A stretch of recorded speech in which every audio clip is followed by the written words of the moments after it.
Bonjour et bienvenue à toutes et à tous sur le point marseillais, votre quotidienne préférée à vous Olympiennes et à vous Olympiens. J'espère que vous allez bien, que vous avez bien dormi. Nous nous retrouvons donc pour un nouveau numéro, celui du 26 janvier 2024. Aujourd'hui nous sommes vendredi, demain c'est samedi et demain il y a un match. On va en parler, on va aborder un petit peu la conférence de presse de Gattuso, de Longoria, celle de Gattuso qui concernera sûrement bien sûr le match et celle de Longoria qui fera un petit point sur le mercato. On va parler du mercato qui se déroule donc jusqu'au 31 à minuit, donc à partir de minuit au 1er février. Plus de mercato hivernal, on continuera l'actualité ensemble sur le point marseillais les amis. Avant d'aller sur l'actualité et sur le mercato, on va commencer par quoi? Par le joueur mystère du jour. Alors, je vais vous montrer qui est le gagnant du joueur mystère. C'est Farid Jaffar. Bravo à toi Farid. Donc tu as trouvé Jérôme Bonicel.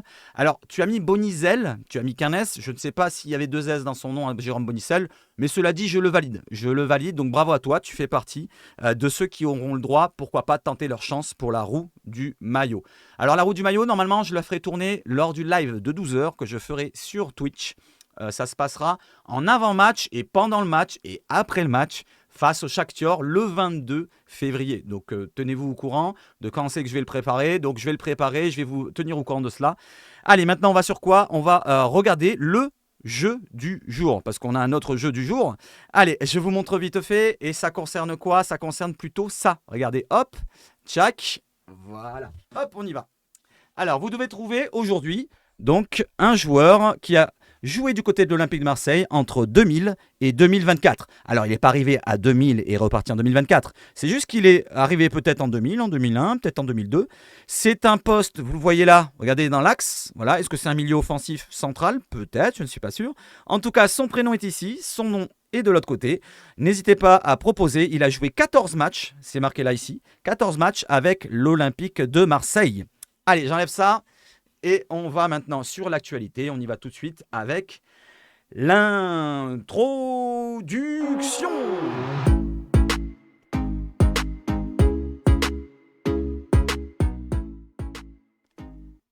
Allez, on y est tout de suite. On change le jeu et on commence par le respect total. Une énorme pensée pour Bernard Tapie, notre boss, qui aurait eu 81 ans aujourd'hui. Donc il est né le 26 janvier 1943. On va lui envoyer toute la force à lui, à toute sa famille, à tous ses proches qui sont concernés.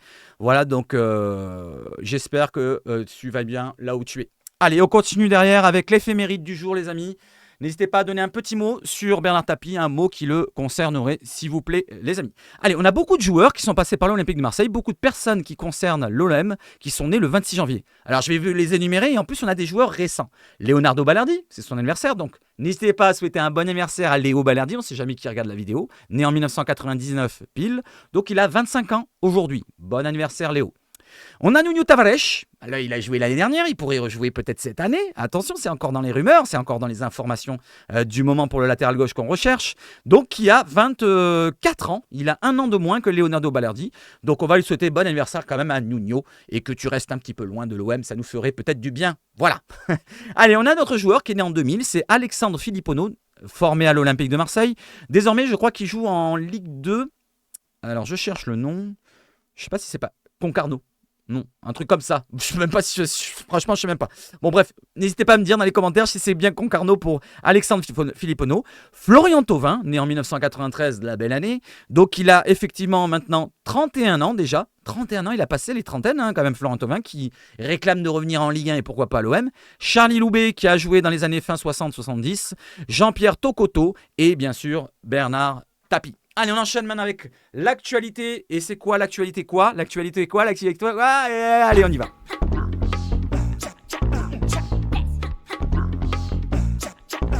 Alors, on y va sur quoi? Sur le mercato. Hier, on a fait un live sur Twitch. Ça s'est bien déroulé. Je pense que vous avez passé un bon moment. J'ai passé un bon moment. On a bien rigolé. Merci à Christian pour les pompes, espèce d'enfoirose que tu es.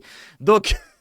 tu es bien visé là. Donc regardez, ce soir, je vais refaire un live. Donc je vous remonte le tweet d'hier. Mais n'hésitez pas à regarder sur la chaîne YouTube. J'ai dû mettre dans l'onglet communauté, normalement, un message. On refait la même chose, plus ou moins, avec les autres infos du jour.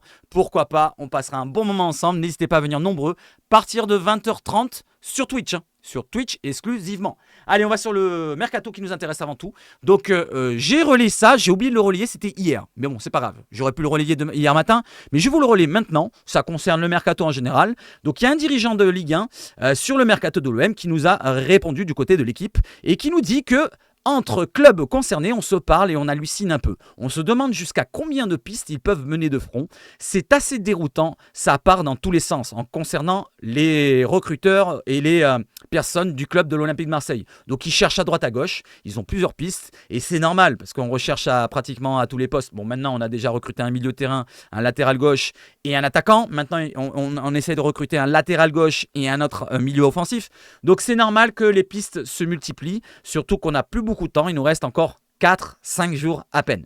Allez, on enchaîne avec le vrai mercato maintenant, on y va. Let's go avec Giovanni Reyna. On fait un point tous les jours pour ceux qui arrivent là, donc vous êtes tenus au courant. N'hésitez pas à regarder les anciennes vidéos, mettez un petit commentaire, un petit like, un abonnement, ça fait toujours plaisir. Et aussi aujourd'hui, donnez de la force, parce que je vois que vous éteignez un petit peu dans la force, mais de la force, j'en ai besoin les amis. Allez, courtisé par l'Olympique de Marseille et Nottingham Forest, donc le club anglais, Giovanni Reyna ne devrait pas prendre sa décision avant ce week-end. Donc avant demain, avant vendredi, il n'y aura pas de réponse de la part de Giovanni Reyna. On aura sûrement la réponse soit dimanche soir, soit lundi, soit mardi. Et n'oublions pas que le mercato se termine mercredi soir, si je ne me trompe pas, ou jeudi soir. Je ne sais plus c'est quand 31, mais c'est bientôt. C'est bientôt. Second, Bild. C'est Bild, le média allemand. Donc, Foot Mercato qui nous relaie. Allez, je continue concernant encore Giovanni Reyna. On fait un point sur Giovanni Reyna. Reyna est déjà fini, nous demande BOM. Non. Nottingham Forest reste confiant dans le dossier de Reyna et pense pouvoir tenir tête à l'Olympique de Marseille selon Graham Bailey. C'est un journaliste anglais. Donc, pour l'instant, on a Nottingham Forest face à l'OM, comme Nuno Tavares. Donc, est-ce qu'ils vont avoir les deux joueurs? Ils vont avoir un joueur ou ils vont avoir aucun joueur? Je ne sais pas pour l'instant. Ils en ont un chez eux, il est en prêt, c'est Nuno Tavares. On va en parler juste après. Allez, on continue avec le cas Giovanni Reyna. Je remets le même tweet que j'ai mis hier soir. C'est pourquoi? C'est pour refaire encore un point dessus. Regardez. Selon l'équipe, pour que la piste Reyna se concrétise, l'OM devra se séparer d'un joueur offensif en plus de Luis Enrique. On va en parler, on va faire un point là-dessus. La direction espère des propositions intéressantes pour Vitinha qu'elle n'entend pas brader. Et justement, pour avoir Giovanni Reyna, il y a peut-être le problème du salaire, je vous en ai parlé hier, mais il y a aussi un autre problème pour moi qui est un petit peu rédhibitoire. On va regarder un petit peu la mentalité du joueur. Pour ceux qui ne savaient pas, je ne le savais pas et merci à ceux qui m'ont dit, je crois que c'est toi Punisher, merci à toi, qui m'a informé sur cela. Je n'avais pas eu écho de cela.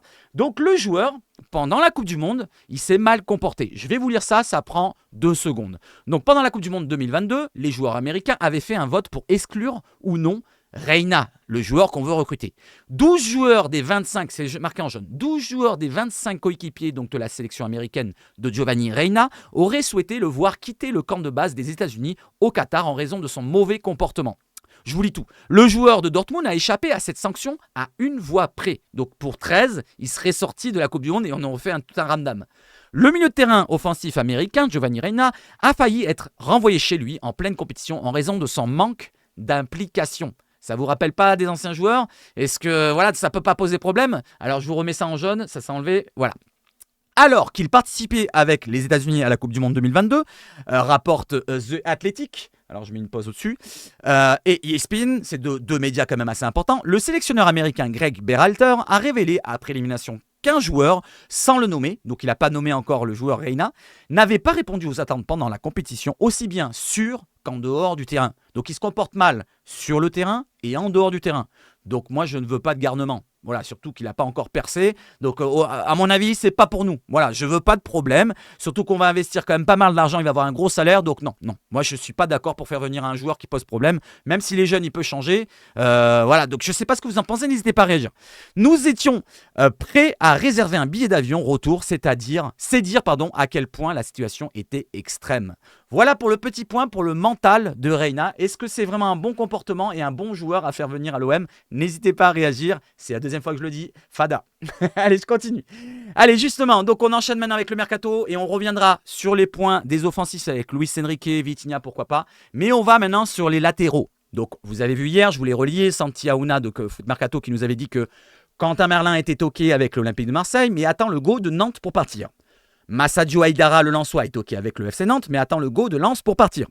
Lens multiplie les pistes à gauche. Donc Lens, on s'en fout. Mais Lens, il faut qu'il trouve un remplaçant pour, pourquoi pas, lâcher Massadio Haïdara à Nantes. Et Nantes, comme ça, pourrait nous le lâcher. Vous voyez le jeu de chaise musicale qui continue. Donc il faut absolument que Lens trouve leur remplaçant, que Nantes nous lâche. Et voilà, ils auront leur remplaçant. Ils nous lâchent le joueur, comme ça, ils pourront trouver leur remplaçant tranquillement. Allez, je continue avec le dossier Merlin. Donc on continue hier. Donc il est tombé quoi? Merlin, Marseille dans la journée. Donc Santi Aouna et Seb Nonda de Foot Mercato se sont un petit peu trompés. Ils nous ont dit Nantes est OK et attend désormais le go de Lens pour Massadio Haïdara. Alors c'était un point d'interrogation. C'était un point d'interrogation.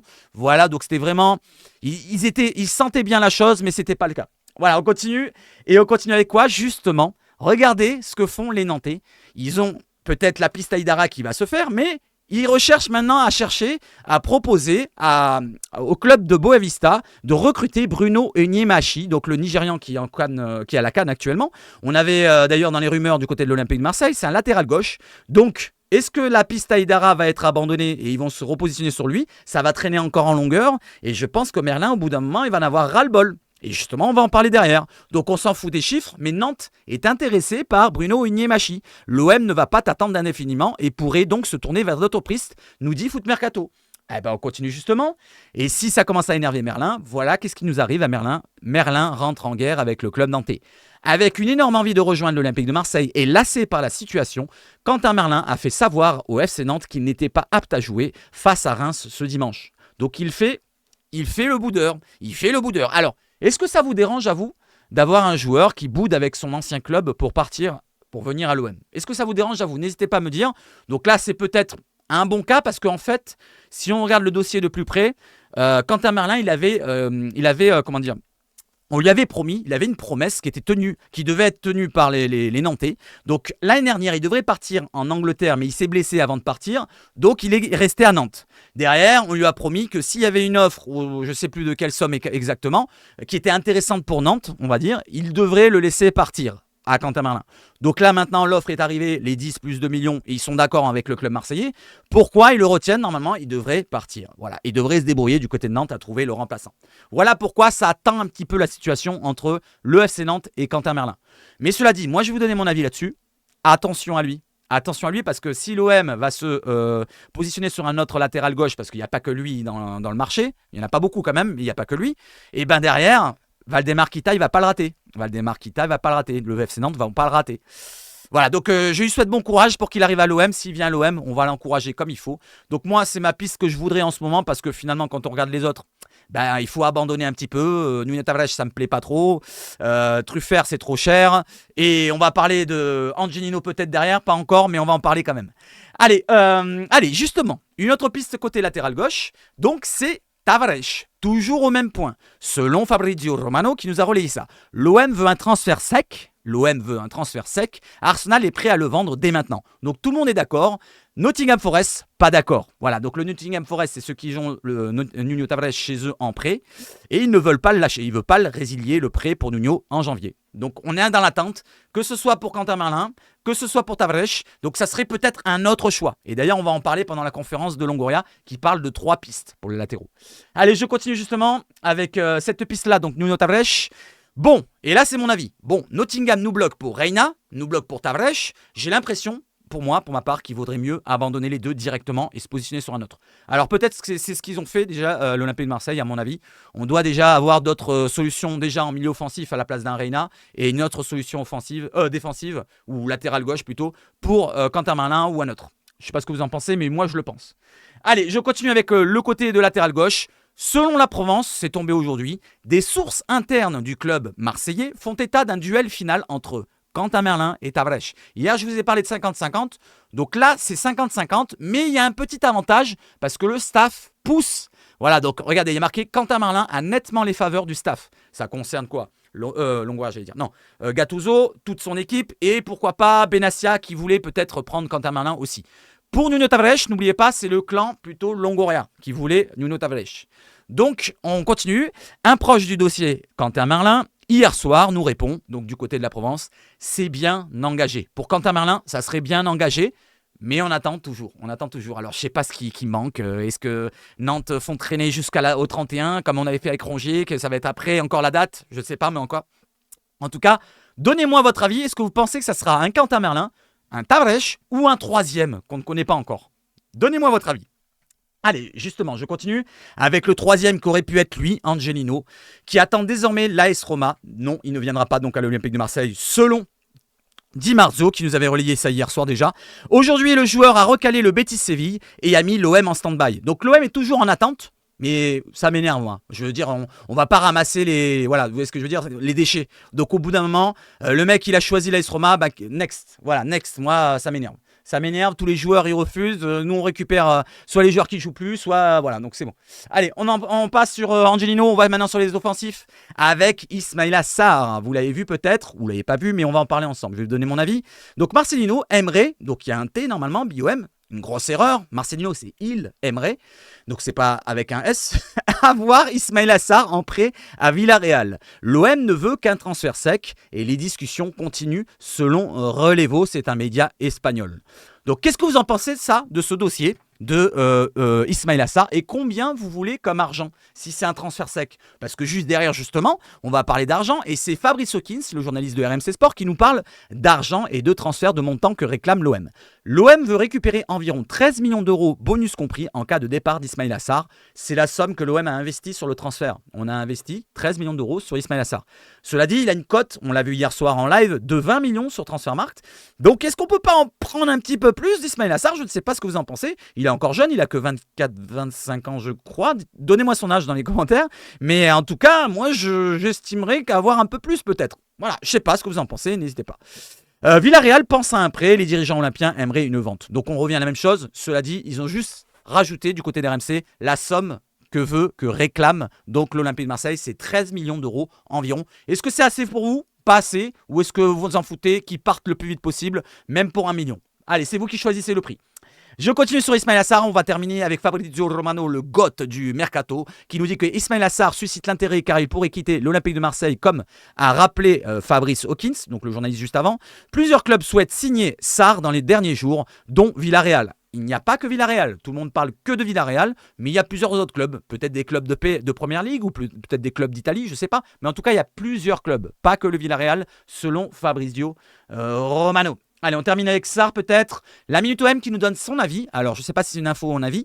À l'instant T, Ismaïla Sarr ne se voit pas partir durant ce mercato d'hiver. Il n'a qu'une envie, c'est de s'imposer à Marseille, un petit peu comme tous les joueurs qu'on a vus hier. Voilà, vous vous en souvenez de ce que j'ai dit. Tous les joueurs veulent rester à l'OM, mais s'il y a une offre qui est irréfusable, comme Renan l'a dit, je pense que ça va partir. Je continue. Maintenant, il reste moins d'une semaine avant la fin du mercato. Les clubs qui sont intéressés devront être convaincants. Donc l'offre devra être juteuse. Vous voyez ce que je veux dire?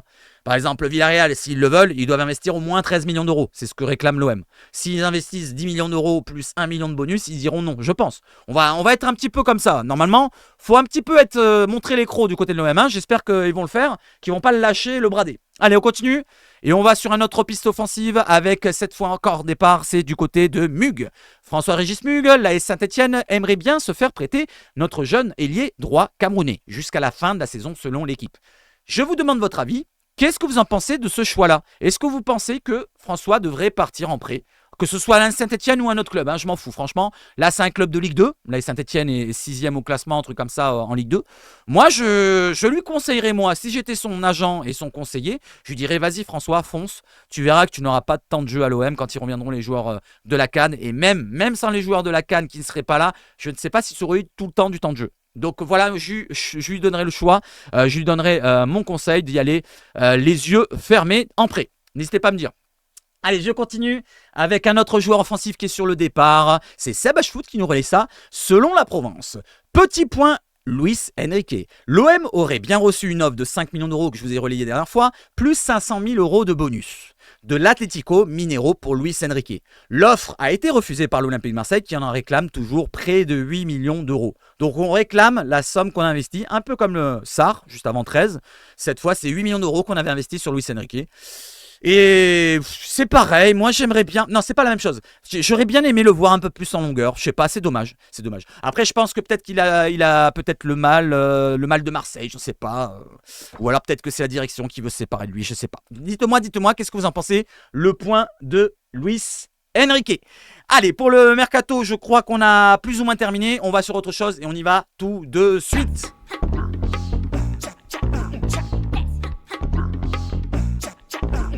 Allez, on y va sur la CAN, et la CAN qui concerne les Marseillais, hein. C'est pas que la CAN au hasard. Donc, j'ai pas entouré les joueurs marseillais, mais dans le 11 type de la CAN sur le premier tour, c'est-à-dire pour la phase de groupe, nous avons quand même 3 Marseillais dans l'équipe de la CAN dans l'Africa Cup of Nations. Nous avons qui? Nous avons bien sûr le milieu de terrain Aziz Naï, vous le voyez ici, à côté du chauve Amrabat. Et sur le côté droit de l'attaque, ou côté gauche ils l'ont mis là, c'est Ismaïla Sarr. Voilà les 2 joueurs en forme. Beaucoup de bonnes choses du côté de la CAN, de Ismaïla Sarr et d'Aziz Ounahi. Les autres sont bons aussi, hein. Chancel Mbemba est bon, les autres sont bons. D'ailleurs, Chancel, on va en parler juste après. Donc voilà pour le 11 type selon la CAN 2023, donc AFCON machin. Et selon aussi les stats de l'Opta, par rapport aux stats qui ressortent de l'Opta, nous avons les mêmes joueurs qui sont ressortis, Aziz Ounahi et Ismaïla Sarr dans le 11 type. C'est pas le même 11, regardez bien. Il y a pas tous les mêmes joueurs, mais il y a toujours les mêmes, c'est-à-dire avec Aziz Ounahi et Ismaïla Sarr. Exit par exemple Amrabat qui n'y est pas au milieu. Voilà, ça fait plaisir d'avoir ces 2 joueurs qui sont en forme. Espérons qu'ils reviennent vraiment en forme après la CAN. On continue sur la CAN et on y va tout de suite. Il n'y a pas beaucoup sur la CAN avec les leaders individuels de la CAN édition 2024. Donc il y a les buts hors penalty, dribble réussi, course progressive, passes dangereuses. Et ce qui nous concerne avant tout, c'est les passes progressives. Et on voit que Chancel Mbemba est loin devant avec 36 passes progressives. Alors vous allez me dire, mais c'est quoi Seb les passes progressives? Je vous le dis, c'est écrit juste à côté. Passes et courses progressives qui permettent de gagner 30, 15 ou 10 mètres vers le but adverse selon si le point de départ de l'action est dans son propre camp, le milieu ou le camp adverse. Donc c'est un joueur, dès qu'il fait une passe de plus de 10 mètres, eh ben ça concerne ces passes-là. Et Chancel Mbemba en a fait 36 en 3 matchs. Donc ça fait une moyenne de 12 par match, 12 passes au moins de plus de 10 mètres qui sont arrivées aux partenaires. C'est des passes réussies, c'est pas des passes au hasard. Parce qu'il y en a qui peuvent dégager le ballon 10 fois, qui sont défenseurs, mais ça compte pas comme passe. Vous voyez ce que je veux dire? Donc c'est des passes qui sont réussies de plus de 10 mètres, entre 10, 15 ou 30 mètres, dans le camp ou dans notre camp. Voilà, donc Chancel Mbemba est le premier loin devant. Donc n'hésitez pas à dire GG à Chancel. Allez, maintenant on va finir un petit peu. Il y en a encore un petit peu de l'actu, vous inquiétez pas, ça va être encore long avec l'actu justement.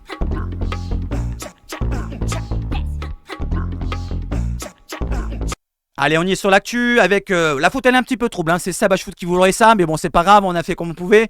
Donc, le numéro 3 de l'hebdo 1899. Pour ceux qui ne sont pas abonnés, n'hésitez pas. Voilà, vous avez de bonnes choses dedans, des interviews d'anciens joueurs, des interviews des joueurs de maintenant, des dossiers importants comme le mercato en ce moment. Et justement, celui de ce samedi, en vente ce samedi, donc demain, en kiosque, l'hebdo consacre son dossier au-dessous du mercato de l'Olympique de Marseille. Un grand bazar, c'est le titre, décrypté par Julien Fournier, ex-secrétaire général du club olympien entre 2004 et 2009. Le poster du magazine, parce qu'il y a toujours un petit poster au milieu du magazine. J'en ai pas pris, je me suis abonné, mais j'ai pas encore reçu. Donc on va aller voir comment il va être. Et le poster qui est là au milieu du magazine, c'est le retourné acrobatique de Aubameyang. Voilà, donc comme ça, on pourra l'afficher derrière si on l'a. Ok, vous avez compris? Allez, on enchaîne avec l'actualité et on va enchaîner directement avec quoi? Avec la grosse conférence de presse. On y va, let's go. Alors on va, j'ai un petit peu coupé des parties, comme ça ça va pas être trop long, mais on va quand même un petit peu tout lire, c'est-à-dire tout ce qu'il y a sur Gattuso, tout ce qu'il y a sur oui c'est Gattuso, attendez, Gattuso, je descends, Meïté sur son système, Meïté j'ai passé les amis, Meïté j'ai passé, on va passer sur Meïté, on va parler de Gattuso et Longoria, ok, vous êtes d'accord avec moi? Et une phrase de Ulysse Garcia. Voilà, écoutez jusqu'au bout. Alors, c'est parti pour la conférence de presse de Gattuso. Gattuso fait le point sur l'infirmerie. Donc, ça, c'est très important pour samedi, pour demain, le point sur l'infirmerie. Donc, Kondogbia a fait partie de l'entraînement aujourd'hui. Donc, il a fait seulement partie. Il est rentré pour faire un test. Il a fait un test. C'est pas encore sûr qu'il soit là. Moi, je le considère comme absent pour ce match-là. Peut-être que le test est concluant, on verra ça quand on aura le groupe demain matin, comme d'habitude. Ou ce soir, peut-être qu'il y aura une nouvelle à dire Kondogbia sera bien là demain. Peut-être. Tandis que Verretou s'entraînait pour la première fois depuis la Coupe de France à cause d'une gêne à la cuisse. Voilà, Verretou était absent depuis le match contre Rennes. Il avait une gêne à la cuisse. Donc là, il est revenu à l'entraînement aujourd'hui. J'espère que ça s'est bien passé parce que si on n'a pas Kondogbia et pas Verretou, ça peut poser souci. Donc Verretou, je le considère plus apte à jouer parce que lui, il joue depuis le début de saison avec une cheville qui est touchée. Donc lui, il se cache pas. Comme je le dis, Verretou, pour moi, fait partie des cadres et le cadre peut-être de cette équipe. Murillo a une gêne à l'adducteur. Il sera absent. C'est pas marqué là, mais il sera absent. Il est forfait pour le match de demain. Donc pas de Murillo. Peut-être pas de Kondogbia. Et Verretou, il y a une petite incertitude, mais je pense qu'il sera là, à mon avis. Allez, on continue avec la question, c'est en jaune. Hein. Les questions, le sujet c'est en jaune, les réponses de Gattuso c'est en bleu. Gattuso sur les nombreuses absences. Donc ça concerne quoi? Les absences de blessures et les absences de la CAN. Les joueurs qui seront sur le terrain contre Monaco auront tous une tête, deux bras et deux jambes comme l'adversaire. J'attends à ce que je joue sans peur. C'est dur quand on perd des joueurs, mais je ne suis pas défaitiste, nous dit Gattuso. Ce serait trop facile de s'apitoyer sur notre sort, de me mettre à pleurer. Je ne vais pas pleurer, nous dit Gattuso. Je le savais qu'on allait perdre 6 ou 7 joueurs pour la CAN. Avoir 90 minutes avec peu de changements en disposition, c'est compliqué, mais ce n'est pas une excuse. Les matchs commencent toujours à 0-0. Contre Rennes, on a fait un bon match. Un match, allez, moyenasse, on va dire, moi je dirais. On a souffert quand il fallait et on perd au tir au but. Ok. Moi, je dis qu'on a beaucoup souffert quand même. Hein. Gattuso sur Verretou. N'hésitez pas à réagir à tous les sujets que j'aborde. Gattuso sur Verretou, c'est le sujet. C'est un joueur très expérimenté. Il nous parle de Verretou. Il a des qualités importantes. Il court beaucoup. Je suis très exigeant avec lui. On parle beaucoup. Je ne veux pas qu'il se contente de ce qu'il fait déjà. Même s'ils ne sont pas à 100%, je veux que les joueurs nous aident aussi au point de vue mental, d'un point de vue mental. Et oui, parce qu'il a du vécu, Verretou. Il a joué à la Roma, il a joué avec l'équipe de France au Mondial. Donc, il a joué un petit peu, je crois, contre la Tunisie, il me semble. Oui, bon, il a de l'expérience, il a plus de 30 ans. Donc, Verretou, c'est celui qui doit peut-être emmener les joueurs qui ont moins d'expérience, qui sont un petit peu plus jeunes. Voilà, donc il a raison sur ce point-là, Gattuso, sur le mental, il doit apporter son mental. Mental de gagnant, j'espère. Allez, je continue. Le message de Gattuso au Vélodrome. Samedi, j'appelle à l'aide du Vélodrome. S'il vous plaît. S'il faut qu'on soit sifflé, qu'on le soit, mais à la 95e minute. J'espère que le stade va nous pousser pendant le match, pendant tout le match. Voilà, il espère que vous, supporters qui êtes aussi au match samedi, donc demain, moi je serai au taf. Donc n'hésitez pas à encourager votre Olympique de Marseille, notre Olympique, jusqu'au bout, jusqu'à la 95e. Et si vous voyez qu'à la 95e, on perd, eh ben vous pouvez y aller pour la bronca. Voilà, il faut y aller à ce moment-là. Après, si à la mi-temps, on prend 5-0, allez-y, une petite bronca, ça fera du bien quand même. Allez, on continue. Avec quelle défense alignée contre Monaco? Quelle défense alignée contre Monaco? Là, on va parler parce qu'il y a des absents. Gattuso, on verra. On a fait... Gattuso nous répond, pardon. Gattuso, on verra. On verra. On a fait différentes tentatives, pardon. Une défense à 4, à 5 ou même à 6. À 6 défenseurs. Alors, je sais pas où il les trouve, mais 6 défenseurs, ça fait une ligne... Rimambelle, la muraille de Chine. J'essaierai d'avoir la meilleure équipe sur le terrain. Le plus important, c'est de tout donner et qu'on soit à 100%. Il faut qu'on soit positif. Effectivement, il faut du positivisme. En tout cas, il a raison. Allez, on continue. N'hésitez pas à réagir sur tous les sujets que j'aborde. Gattuso sur l'espoir de revenir dans le haut du classement. On est 7ème. Monaco a 5 points de plus. Donc, on peut revenir à 2,2 si on gagne. Le classement est serré, il ne faut rien lâcher. Même si ça se passe mal contre Monaco, il y a encore beaucoup de matchs, beaucoup de confrontations directes. Il a raison, le championnat est encore long, il reste... on est à la combien là? La 20e journée, je crois. Il nous reste encore 18 matchs environ. Non, c'est fini les 38. Il nous reste 14. Attendez, combien c'est de matchs? N'hésitez pas à me dire, je sais même plus, je suis perdu là. Attendez, il y en a 18, 17 et 17, 34. Donc il y a encore... que 14 matchs, finalement, ça va vite. Attendez, ça va trop vite là. On est à la 18e journée, 19e. Ah, j'ai un peu avancé. J'ai un petit blanc. Allez, on continue. Gattuso sur la suite du mercato marseillais. Allez, ça vous concerne peut-être ceux qui sont intéressés juste pour le mercato. On a 3 recrues pour l'instant, dont un joueur qui est encore à la CAN, Faris Moumania. Je suis entraîneur et pas comptable ni banquier. Si un autre joueur arrive, tant mieux. Sinon, je ferai mon travail quel que soit l'effectif. Et c'est peut-être pour ça qu'il a été choisi Gattuso. C'est parce qu'il ne rechigne pas à la tâche et qu'il ne demande pas des comptes. Il ne demande pas d'avoir des joueurs peut-être pour l'instant. Parce qu'au bout d'un moment, s'il voit qu'il y a encore des blessures, qu'il va se retrouver avec pim pam poum et qu'il va devoir mettre les jeunes de la réserve ou autre chose, ça va poser problème. À mon avis, il va commencer à un petit peu ronchonner, Gattuso. Je ne sais pas ce que vous en pensez, mais à mon avis, on n'en est pas loin. Gattuso sur Luis Enrique. C'est un ailier, nous dit, oui, on le sait. Pas un milieu de terrain. Contre Rennes, j'avais un choix forcé au milieu de terrain et je l'ai choisi pour son expérience aux dépens de Soglo. Alors l'expérience... Ouais, on va dire qu'il a une petite expérience, Luis Enrique. Son rôle est évidemment sur l'aile. Nous parle de Luis Enrique pour Gattuso, ou l'inverse. Donnez votre avis sur ce sujet-là aussi. Gattuso sur les forces de Monaco. Allez, on va parler un petit peu de l'adversaire. C'est une équipe qui peut faire mal devant. Ils sont très forts dans les 20 derniers mètres. Ce n'est pas une équipe parfaite non plus. Dans des phases de 100 ballons, ils peuvent être mis en difficulté. C'est sûr qu'en plus, ils ont beaucoup d'absents. Je vous l'ai montré hier. Les Monégasques, ils ont pas mal d'absents. Je vous l'ai montré pendant le live. Ou même pendant la vidéo, je sais plus. Oui, pendant la vidéo aussi. Donc regardez un petit peu la vidéo d'hier et regardez vers la fin, je crois, j'en parle de tous les absents du côté marseillais et monégasque. Il y en a pas mal quand même, il y en a 11 je crois, 10 ou 11 côté monégasque. Avec les joueurs à la CAN et les blessures. Quelque chose est-il prévu pour rapatrier les joueurs éliminés de la CAN le plus vite possible? Alors il veut quoi? Il veut une téléportation? Il veut quoi? Une fusée? Le mec, tu veux qu'il fasse quoi? Ils vont prendre l'avion tout simplement le lendemain du match. Tu crois qu'Mbemba il va partir le soir même directement après avec une fusée? Non mais le journaliste lui pose une question abrutie là. Gattuso, il répond. Quand les joueurs seront éliminés, on en parlera. Mais le club et moi-même avons beaucoup d'éducation et de respect pour les sélections. J'ai l'habitude d'appeler mes joueurs, mais là je ne le fais pas. Je ne leur ai pas envoyé de message, pardon, je ne veux pas les stresser. Benassia a parlé avec le médecin du Sénégal. Il a dit que Pape Gueye s'était fait strapper. Donc Pape Gueye serait peut-être blessé, je sais pas, mais il s'est fait strapper. Pour l'instant, il n'y a pas de retour, on va voir. Je vous tiendrai au courant sur s'il y a une blessure pour Gueye ou pas. Voilà, donc on va attendre son retour. De toute façon, Pape Gueye, peut-être qu'il ne sera plus là déjà à son retour, on verra. Et ce qu'il dit là, Gattuso, je suis d'accord. Voilà, les joueurs sont à la CAN, laissez-les à la CAN. Quand ils termineront, qu'ils seront dégoûtés d'avoir perdu, tu les appelles le soir même, tu lui dis, malheureusement pour toi, tu t'es fait éliminer, prends ton temps pour revenir. Et s'il prend une journée le lendemain, il prend une journée le lendemain. Mais il faut qu'il revienne quand même pour le prochain match, quand même. Je parle de tous les joueurs qui sont éliminés. Allez, je continue. Gattuso sur le souvenir du match aller contre Monaco, son premier match à l'OM. Et c'est vrai que c'était son premier match, la défaite 3-2 là-bas. C'était mon premier match, nous répond Gattuso. Si je revois les images, je suis encore énervé et frustré, car on a pris 3 buts sur des erreurs. On aurait pu avoir plus de points, ça serait trop facile de dire que c'est de la malchance. On aurait pu avoir plus de points au classement. On va voir le classement après, on va faire un petit point là-dessus justement, pour se remémorer un petit peu les écarts. Allez, je continue, cette fois c'est Pablo Longoria qui va nous parler du mercato. Et Ulysse Garcia. Donc les deux qui sont arrivés, Garcia qui parle, on s'en fout. Garcia, il a juste une phrase que je vous tenais à vous dire, à vous relayer. Garcia sur ses ambitions personnelles à l'Olympique de Marseille. Qu'est-ce qu'il a comme ambition? Il arrive, il a 28 ans, il vient de Suisse.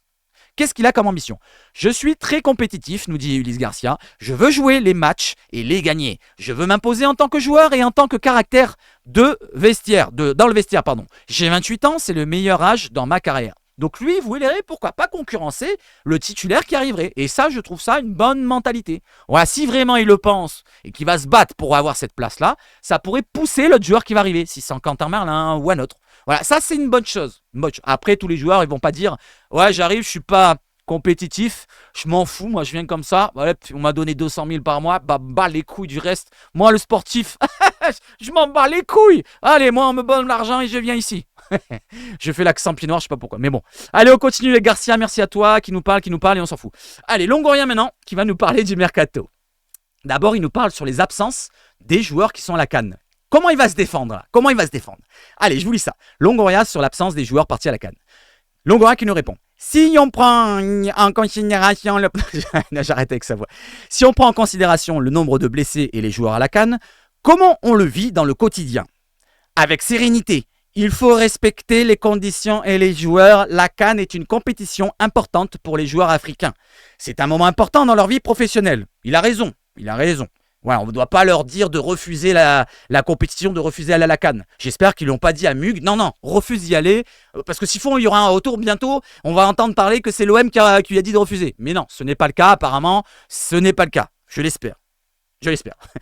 Des regrets sur la gestion du mercato d'été? Je me pose toujours la question sur le fait de profiter de l'attractivité que tu as, notamment pour les joueurs du continent africain. On doit exploiter ces types d'opportunités. Je continue. On est conscient que les absences comptent et conditionnent le travail du coach, mais je considère que c'est important de profiter du pouvoir de l'attractivité et des opportunités. En fait, en gros, là, il nous mène en bateau. Il répond même pas. Qu'est-ce qu'il en pense du fait que le mercato d'été a été un petit peu raté, les joueurs sont partis à la CAN, ils n'ont pas été remplacés comme il fallait. Donc ça, c'est un petit peu le sujet. Et là, il répond un petit peu à côté. Il dit, ouais, mais c'est de l'attractivité du club qui attire les joueurs africains, machin, il faut pas refuser s'ils vont à la CAN. Voilà, ça m'énerve. Allez, je m'en fous, je continue. D'ailleurs, Longoria, pour ceux qui ont vu la conférence de presse, je sais pas si vous l'avez pas trouvé monocorde. Voilà, donc là, il est au-dessus, je vais l'enlever, hop. Donc, est-ce que vous l'avez pas trouvé monocorde? C'est-à-dire dans un sens où, vous voyez, là, je suis souriant et tout, je fais des petites blagues. D'habitude, il faisait ça, il était toujours souriant, beau sourire en face, mais là, il était un petit peu, pas bougon, pas énervé, mais... terne, vous voyez, sans véritable émotion. D'habitude, il avait toujours ce petit sourire narquois où il se foutait de notre gueule en face, mais là, non. Voilà, je sais pas ce que vous en pensez, n'hésitez pas à me le dire. Allez, Longoria sur le mercato très actif de l'OM. En décembre, l'objectif était de donner de la continuité à l'effectif actuel. Ça, je suis d'accord. Il fallait de la continuité, il fallait pas tout chambouler encore. On avait besoin d'un joueur à gauche et au milieu de terrain. Un club n'est pas un fleuve qui va dans la même direction. Il y a certains changements dans nos plans, comme l'offre pour Renan Lodi. On a aussi considéré que c'était important d'avoir un joueur offensif avec des qualités différentes. C'est pour cela qu'on a recruté Faris. Donc ça, c'est à la demande du coach. Donc Gattuso qui a réclamé un joueur tank. Je vous l'ai dit hier dans le live, je ne crois pas que je l'ai dit dans la vidéo, mais il voulait un joueur, un attaquant puissant, donc un tank comme il a demandé, et il a eu Faris Moumania qui est plutôt puissant. On considérait que ce profil nous manquait, on a eu l'opportunité. Voilà, normalement ils devaient le recruter pour cet été, mais ils ont eu l'opportunité de le prendre cet hiver pour que ça soit moins cher. 8 millions d'euros pour un attaquant, si vraiment il est très bon, on ne sait jamais, hein, peut-être ça doit être un bon coup. 8 millions d'euros, c'est pas énorme hein, pour un attaquant, 23 ans, voilà, on peut revendre largement plus cher. Pas comme, Vitinha. On doit être prêt pour les différentes circonstances. Je pense qu'aujourd'hui, on a même trop de joueurs offensifs, nous dit Longoria, mais on doit en même temps être prêt pour les différentes circonstances. On a cherché à avancer pour avoir la main sur les différentes possibilités. Différentes. Oh, combien de fois il te le sort? On va les lire, on va les compter. Alors, dans les phrases, là, regardez, il a dit combien? Une fois ici. Bon, en haut, il n'y a qu'une fois là. Mais là, il a dit une fois là, une fois là, une fois là, en 4 phrases, 3 fois différentes. Ouais, il a beaucoup de différences en ce moment, Longoria. Donc là, ce qu'il nous explique, c'est qu'il y a beaucoup trop d'attaquants. Et avec le joueur qui va arriver, il faudra se séparer au moins de Luis Enrique et d'un autre attaquant. Donc c'est ou Vitinha ou Ismail Assar, on en a parlé tout à l'heure.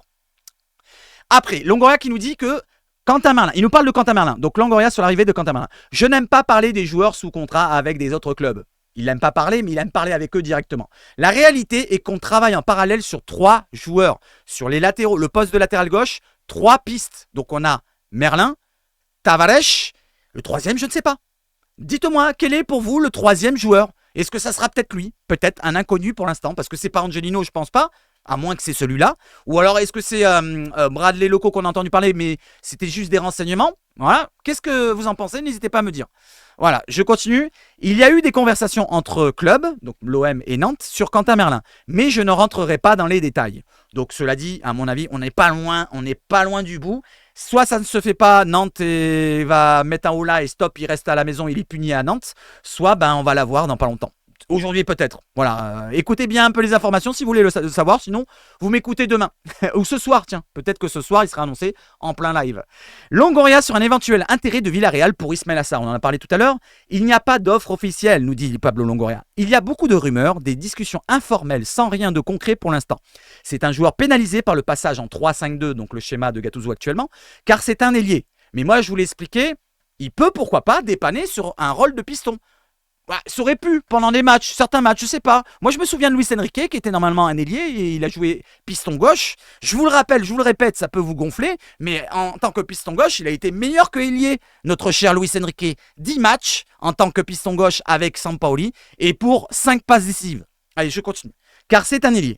Les discussions avec le joueur sont ouvertes, on est très content de ses performances, on croit en lui, mais les circonstances ne sont pas celles de son arrivée. Donc là, ce qui veut dire, c'est que je me suis trompé. Alors, je vais vous résumer un petit peu et je vais traduire ce qu'il a dit là. Je me suis trompé avec le choix du coach, vu qu'on est passé d'un Tudor à un Marcelino, c'est totalement différent. J'ai voulu lui donner les joueurs qu'il voulait, c'est-à-dire un ailier, et d'ailleurs j'en ai pris qu'un. Voilà, je me suis un petit peu trompé, j'ai pris que Ismail Assar. Je vois pas où ils sont les autres ailiers, je cherche à droite à gauche, Ilman Ndiaye, non, j'ai pas pris d'autres ailiers. Donc j'ai pris Ismail Assar et maintenant je me le retrouve dans le baba parce que lui, il peut pas jouer dans mon système. Voilà ce qu'il nous dit notre cher Longoria.